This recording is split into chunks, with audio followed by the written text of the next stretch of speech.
few weeks ago, a New York high school sophomore collapsed at track practice.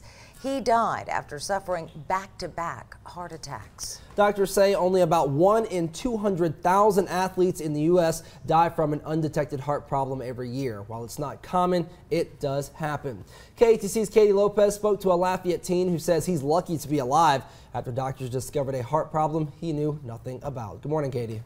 Good morning, guys. Now, Miles Carrier says there were no signs or symptoms. Had he not had a scheduled EKG done, not only would his football and powerlifting careers be over, so would his life. Miles Carrier had it all. A star football player, state powerlifting champion, he was living the life. He was seemingly healthy and so strong. But 6 weeks later, after winning the state title in powerlifting, his life came to a screeching halt. A routine visit to the doctor revealed a problem, one that could have had a deadly outcome. I had a leak in my aortic valve, and I thought it was a minimal leak starting from my freshman year. Into my senior year, I found out that it went from a minimal leak to a severe leak.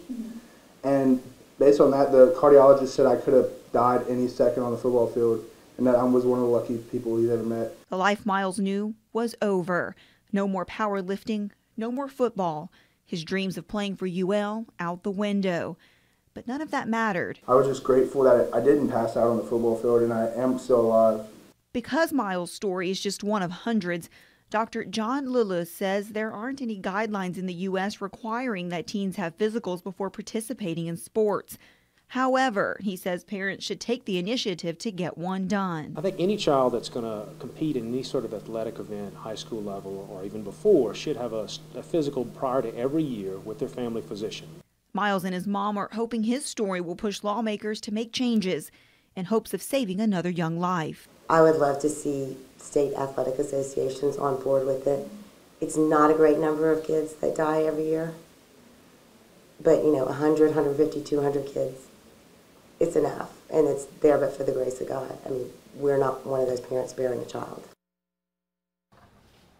Now, like we said, Miles didn't have any signs or symptoms with his heart problem, but others may. So some common signs to look for: chest tightness, the feeling as if you're going to pass out, or shortness of breath if you didn't previously have that before. Okay, good tips, especially if it's something that wasn't previously diagnosed. Right. Time now is 4:41.